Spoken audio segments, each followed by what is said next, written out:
Right, welcome. This is a video series on how to make money on this freelance marketplace called Legiit. And you get to learn it from me, someone who's actually done it before. I've sold around 500K in services on Legiit, so I know exactly how to do it and how you can do it as well. And in this video series, I'm going to show you step by step how to make money with this platform. There's just one thing, and I want to be fully transparent with you. I have been banned from this platform because I created my own marketplace. It's called Vetted with 3 T's, and we take 0% in fees. We focus on a more higher end or premium type of freelancer. So if you are a more seasoned and experienced freelancer, make sure to join on this link right here. I'd love to have you on. But if you're just starting freelancing, sites like Fiverr and Legiit work fine. Again, Vetted is more for a premium type of freelancer, both freelancer and client. The services are more high-end and the platform as a whole is more premium and bespoke. And just to end this intro, anything you learn with this video can be applied on Vetted or any other marketplace. So my goal with this is that you watch the videos and then actually go implement what you learned, ideally on Vetted, or you can do it on any other marketplace. Thank you so much, and I hope you enjoy.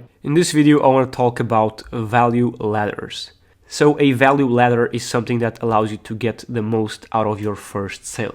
And it's really important that you look at the LTV of a customer. And LTV stands for long-term value. So the customer is not just worth the money he spent on his first purchase with you. You need to think medium to long term, not short term. And this is hard for people because most people think short term and think they need to make money on the first sale. And we'll be covering that as well in this video. Because you don't need to make money on the first sale. You can actually lose money on the first sale. So with that said, let's move on to value ladders. And I have here 2 examples which I want to cover. Say, for example, you are a graphic designer.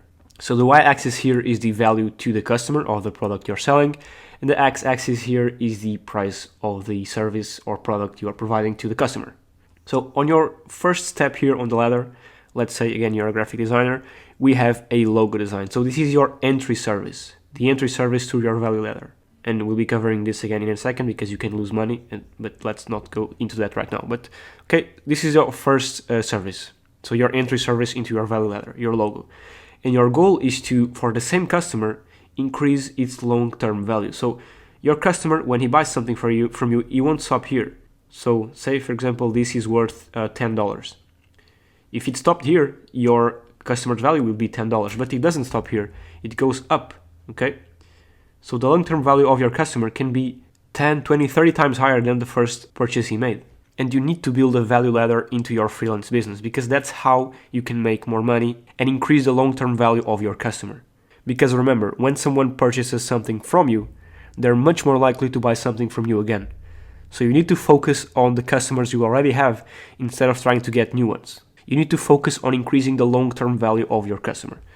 Okay, but that said, say you sell a logo to some client. You need to have a value ladder in the sense that the next services you'll try to sell to that same client will be of both higher value to the customer, of course, and of higher value in price.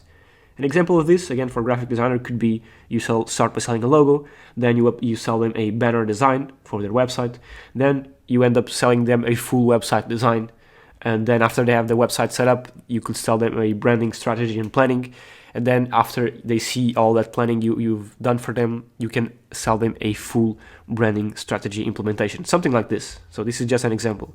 And a client that started being worth, I don't know, $10 for a logo, after 5-6 months is worth now upwards of 5K. Okay, so you need to think long term. Again, you need to think long term, not short term. And this is the long term value of your customer. Some people call it lifetime value. I mean, you can call it lifetime value, you can call it long term value. It means the same thing as long as you understand the concept behind it. The name you're giving the first letter doesn't really matter. But let's call it, for example, for now, lifetime value. The lifetime value of your client here is 5K from a service that was worth $10 at the start. So again, think long term, medium to long term, not short term. And here's another example of a value ladder you can build if you sell SEO services. Again, the y-axis is the value for the customer and the x-axis is the price. And this is an example if you sell SEO services of a value ladder you can construct. So for example, say for $10 you sell a single link, then you sell on another step a links package for triple the price. Then you sell an SEO audit, so full SEO audit for the client. then you sell an off-page SEO campaign, and then you put them on a recurring monthly SEO package. So again, this goes up, of course, and something that started, for example, at, I don't know, $5 for a single link is now worth $300 for a recurring monthly payment. So every month he's paying you $300. So as you can see, the long-term value or the lifetime value of the client can be increased through having value ladder. So you need to create a value ladder for your freelance business. So what I would like you to do with this video, and after it finishes, is to just draw on a paper or whatever you can draw something like this, and try to build a 4 or 5 step value ladder. So on here, put your most basic cheap service and try to think of what other things you can put on here.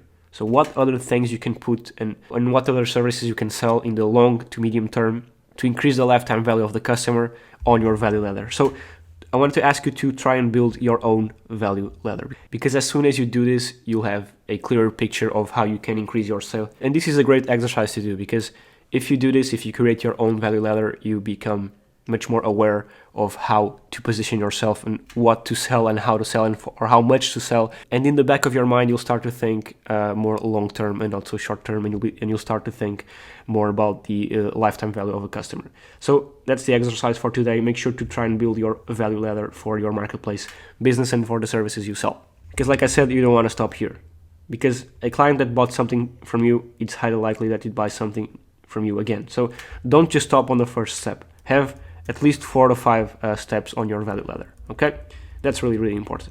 Now, if we just erase all this mess, if you're thinking long term, medium to long term, and not short term, so if you're thinking on the lifetime value of your customer, it's okay to lose money on your first step.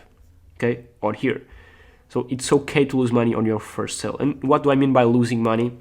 So in the services world, because right here you're providing a service, not selling a product. If you are selling a product, losing money would mean that you are charging the customer less than what it cost you to make the product. So you imagine you were selling hats and your production cost was $10 per hat, and you were selling hats for $5. So you'd be losing $5 per sale. But if you were thinking long term, like this, and say here you sold like a bundle of hats, and then you sold like a hat and I don't know, something more expensive. So if you were thinking about the long-term value of the customer, these minus $5 that basically were the customer acquisition cost, what's called CAC, customer acquisition cost, wouldn't matter, because in the long term the client would purchase so much more stuff from you that it would be worth that the lifetime value of the client would be upwards of, I don't know, $100, for example. So you profited $25 from this single client. But this is regarding services. This is regarding the product industry. We're talking about services. So what do I mean when I say losing money with services? I mean spending more time than what your time is worth doing the work. Say, for example, you do logo designs, and it takes you 1 hour to make one logo, and you price your service accordingly. So you price your service at $20 per logo design, because that's how much you value your time. So if you take 1 hour per logo and you're selling the packages for $20, you value your work hourly rate at $20. So the idea here is that losing money with services is basically when you charge less. So you charge, say, $10 per logo when you value your hourly rate at $20. That's what I mean by losing money. And this ties in with the next video we'll be talking about, which is something that we already referred here, is that one customer can be worth 10x the initial first order. So you never know if the customer can of course stop here, but you never know if he'll continue going up. And if your services are good, and if he likes you and what you do and the results you provide, I can almost assure you he'll continue on scaling these steps one by one. But like I was saying, you don't necessarily need to be profitable on the first interaction, just like I explained here in regards to services and products. And here is an example from Legiit. So if you take a look at Legiit, if I'm not mistaken, Chris sold a $16 service to the current dev of the platform. So a $16 sale. So as you can see, it's this value ladder step number one, turned into a multi-million-dollar company being built. Okay, so this is how important having a value ladder is, and this is just an example from Legiit itself. Now, if we go here again, say this is your time and money, and I want to talk a bit about the, since we're talking about long-term value, I want to talk a bit about the service promotions, because on Legiit you can pay to promote a service. And say you pay $60 to promote a service, okay? And then, so you're here at minus 60, and you're thinking, oh man, I just spent $60. I mean, the whole $60, I need to get my money back. And you get a sale from customer A, so plus 15, okay? You move up here, you're still a lot negative. But then you get another sale from customer B, now you're here. You more or less made a bit more than half the money you invested. But then you get another sale from customer A, so a repeat sale, because he liked your work, okay? And this time is 15 again, because maybe he bought the same step 1 service on your value ladder, or maybe the second step on your value ladder is somewhat the same price, which it shouldn't be, but let's say in this case he did. But then you get a third sale from customer A, so now you are already positive, okay? So that customer went from here to here to here, and again, it can be going upwards more and more. So now you're up $20. So that's why you need to think long term. And I have here an example. So say this is your box, okay, your sale box. So you put in $60, just like it's here written. So you put in $60, so you're at minus 60.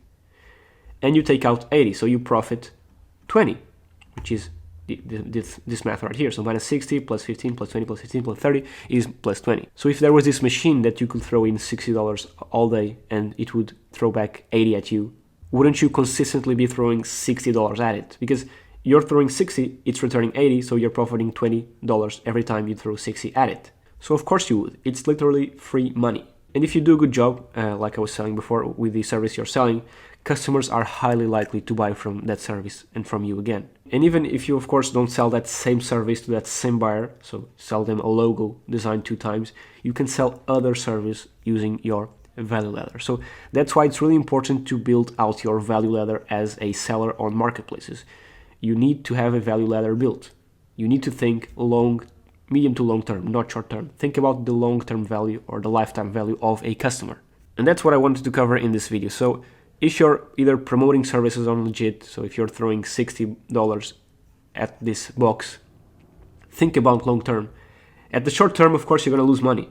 You're going to lose money all the way through here. And this can be like a month, 2 months, 3 months, I don't know. You can lose money all the way through here. But you need to think in a 4 to 6 month period. You need to think medium to long term. And I know it's hard to think like this because you're thinking that you just spent $60 or more dollars and you're afraid, and it's normal. But try to hold that fear and think medium to long term, because that's what will make you successful.